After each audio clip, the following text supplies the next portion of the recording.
Urban India ministries की ओर से आप सभी का अभिवादन करते हुए लेंट के इस समय में परिवार से जुड़े हुए विभिन्न मुद्दों पर चिंतन और प्रार्थना के लिए आपको आमंत्रित करते हैं। इस दौरान एक परिवार के रूप में हम यशायाह के 58 अध्याय से 40 दिनों तक अलग अलग मुद्दों पर चिंतन और प्रार्थना करेंगे। परमेश्वर की महिमा के लिए, उनके कार्यों को उनके इच्छा के अनुसार करने के लिए हम एक विनम्र हृदय से, पश्चाताप की भावना से खुद को अर्पित करते हैं। यह श्रृंखला अर्बन इंडिया मिनिस्ट्रीज के डॉक्टर पीसी मैथ्यू द्वारा लिखे गए हैं। सर्वशक्तिमान ईश्वर हमारे अध्ययन को आशीषित करें।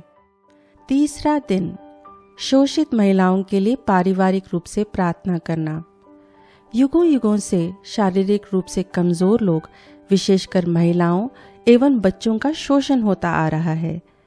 परमेश्वर ने मानवता की रचना करते समय नर और नारी दोनों को अपनी छवि में बनाया और इन्हें पृथ्वी पर शासन करने और बहुगुणित होने का कार्य सौंपा है।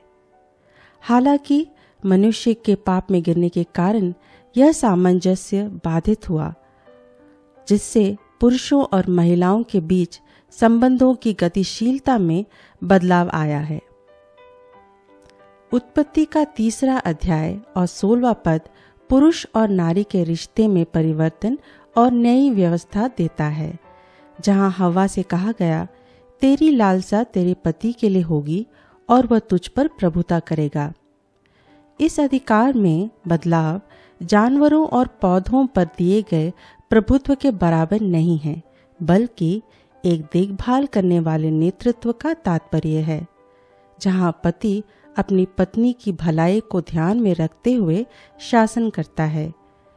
यीशु ने आदर्श पति पत्नी के रिश्ते का एक मॉडल यानी प्रतिरूप प्रदान किया, जिसमें केवल अधिकार के बजाय अपने प्रेम और त्यागपूर्ण स्वभाव द्वारा समर्पण और मुखिया होने का उदाहरण दिया है। परमेश्वर के स्वरूप में हमारी रचना के बावजूद त्रिदेव रिश्ते के आपसी देखभाल के प्रतिरूप का अभाव अक्सर मानवीय संबंधों में होता है। दुर्भाग्य से महिलाओं को कभी कभी वस्तुओं या इच्छा की वस्तु के रूप में देखा जाता है, यहाँ तक कि कलीसिया के भीतर भी, जहाँ प्रेम और कोमलता के सिद्धांत प्रबल होने चाहिए। महिलाओं की सुरक्षा के लिए कई कानूनों के होने के बावजूद शोषण और दुर्व्यवहार घरों और व्यापक समाज दोनों में जारी है। क्रूस एक मेल मिलाप करने वाली शक्ति के रूप में कार्य करता है। वह पुरुष और महिला के बीच अनावश्यक बाधाओं को दूर करता है और उनमें साझेदारी के साथ परमेश्वर की सेवा करने के लिए समानता स्थापित करता है। पुरुषों को महिलाओं में परमेश्वर प्रदत्त छवि को पहचानने, उनके साथ गरिमा और सम्मान के साथ व्यवहार करने के लिए बुलाया जाता है।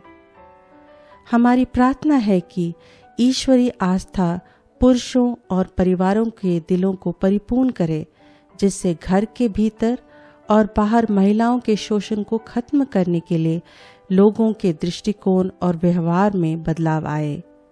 आइए हम प्रार्थना करें। परमेश्वर, आपने मनुष्य को पुरुष और महिला के रूप में समानता में रहने के लिए बनाया ताकि हम आपकी सेवा करें, लेकिन हमने अपने घरों और समाज में महिलाओं पर हावी होने और उनका शोषण करने के लिए अपने लिंग का दुरुपयोग किया है। आज हम उन परिवारों को याद करते हैं जहां महिलाओं का शोषण हो रहा है। वे दर्द और पीड़ा में हैं। हम आपसे उन महिलाओं की गरिमा और सम्मान को बहाल करने का अनुरोध करते हैं, जिन्होंने हमारी कलीसिया और समुदायों में शोषण सहा है। क्रूस हमारी संस्कृति और परंपराओं द्वारा लिंगों के बीच बनाए गए अवरोध को तोड़ दे, जिससे हम शांतिपूर्वक और खुशी से आपके बच्चों के रूप में एक साथ रह सकें और इस दुनिया में आपके काम को पूरा कर सकें। यीशु के नाम पर हम प्रार्थना करते हैं, आमीन। हमारे साथ जुड़ने के लिए हम आपका धन्यवाद करते हैं। आपके किसी भी प्रार्थना निवेदन के लिए प्रार्थना करने के लिए हम प्रतिबद्ध हैं और हम यह भी सुनना पसंद करेंगे कि इन प्रार्थनाओं ने आपके परिवार को कैसे आशीष प्रदान किया है। हमें familyprayer@uimfrti.org पर ईमेल करें। परमेश्वर आपको और आपके परिवार को आशीष प्रदान करें।